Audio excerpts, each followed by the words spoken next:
പാതിരാത്രിക്ക് നമ്മൾ ലൈറ്റ് അടിച്ച് പോകുന്നത് എങ്ങോട്ടാണ്? ശരത്തിന്റെ ബർത്ത്ഡേ ഉണ്ട് ഗൈസ്. ഇത് നമ്മൾ ശരത്തിന്റെ ബർത്ത്ഡേ ആഘോഷിക്കുമ്പോൾ സർപ്രൈസ് കൊടുക്കാൻ 12 മണിക്ക് പോകുന്നു. കുറ്റാക്കുറ്റിയിട്ടത്തെ ടോർച്ചൊക്കെ അടിച്ച് ബർത്ത്ഡേ ചെക്കൻ്റെ വീട് ഏതാണെന്ന് ഞങ്ങൾക്കറിയില്ല. വിജനമായ വഴിയിലൂടെയൊക്കെ തപ്പി തപ്പിയും തടഞ്ഞ് നമ്മൾ പോവാണ്. ദൂരെ ഒരു വെട്ടം കാണുന്നുണ്ട്. പറഞ്ഞതനുസരിച്ച് കേട്ട കഥകൾ വെച്ചിട്ട് അതാണ് വീടെന്നുള്ള അനുമാനത്തിൽ ഞങ്ങൾ പോകും. ഇത് പൈതൃമലയുടെ അപ്പുറത്ത് എത്തിയല്ലോ. ഇവിടെ കഴിഞ്ഞ് ഇന്ത്യ കഴിഞ്ഞു കേട്ടോ. പട്ടി ഞങ്ങളെ വീട്ടിൽ കയറ്റും തോന്നില്ല. ലൈറ്റ് അടിച്ച് നോക്കുന്നുണ്ട്. പ്രശ്നമുണ്ട് ഗൈസ്. ഇനിയിപ്പോ ബർത്ത്ഡേ പോയതിനു വിളിച്ചാൽ നമുക്ക് വീട് കണ്ടുപിടിക്കാൻ പറ്റുള്ളൂ. എല്ലാ വീട്ടിലും ലൈറ്റ് ഉണ്ട്. കൈപ്രശ്നം വിളിച്ചെന്ന് ആളെ കണ്ടില്ല. ഇനിയിപ്പോ ഫോൺ വിളിക്കൊണ്ട് വരുമല്ലോ. ബർത്ത്ഡേ ആഘോഷിക്കാൻ ബർത്ത്ഡേ നമ്മളെല്ലാവരും പറ്റിച്ച് കടന്ന് കളിച്ചു. ഇനി അവരെ ഫോൺ വിളിച്ച് എടുത്തിട്ട് ഇവിടെ കേക്ക് മുറിച്ചിട്ട് വീട്ടിൽ പോവാൻ.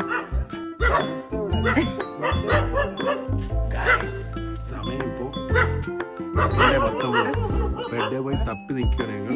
ശരത്തിന്റെ വീട്ടില് ശരത്തിന് ബർത്ത്ഡേ സ്പെഷ്യൽ ആയിട്ട് മുറിക്കാൻ വെച്ചിരുന്ന മാങ്ങയായിരുന്നു. അവന് തിന്നാൻ വെച്ച മാങ്ങിയത് അത് നാളെ അറിഞ്ഞുള്ള അവസ്ഥയോ? വേറെ പ്രശ്നമുണ്ട്. ഞാൻ ഉറങ്ങാം. അവരും വിളിക്കാം.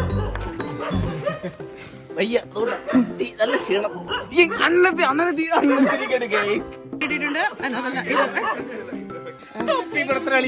ഇതിന്റെ പുനത്തിന് പോടാ. ചെറുത് നിനക്കിനൊരു സന്തോഷമില്ലാത്ത വന്നപ്പോ അവന് 26 ചെറുത് നിനക്കിനൊരു സന്തോഷമില്ലാത്ത സന്തോഷം കൂടിയിട്ടാണ്. നീ ആരെ വെട്ടിക്കൊല്ലുന്നാലേ പോകുന്നേ.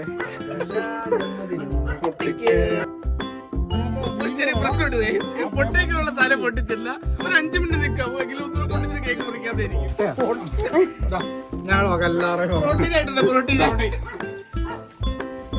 ശരത്തെ ബർത്ത്ഡേ എങ്ങനെ ഉണ്ടായിരുന്നു? ഗംഭീരമായിരുന്നു. ഒന്നും പറയല്ല. ശരത്ത് എങ്ങനെ ഉണ്ടായിരുന്നു? ഇത് മറ്റേ വലിയൊരു ഇതായിരുന്നു. ഇത് നിങ്ങൾ എല്ലാരെയും കൂടി ഒരു ഇതാക്കി. ഇത് എന്റെ ഒരു വലിയൊരു ഇതാ.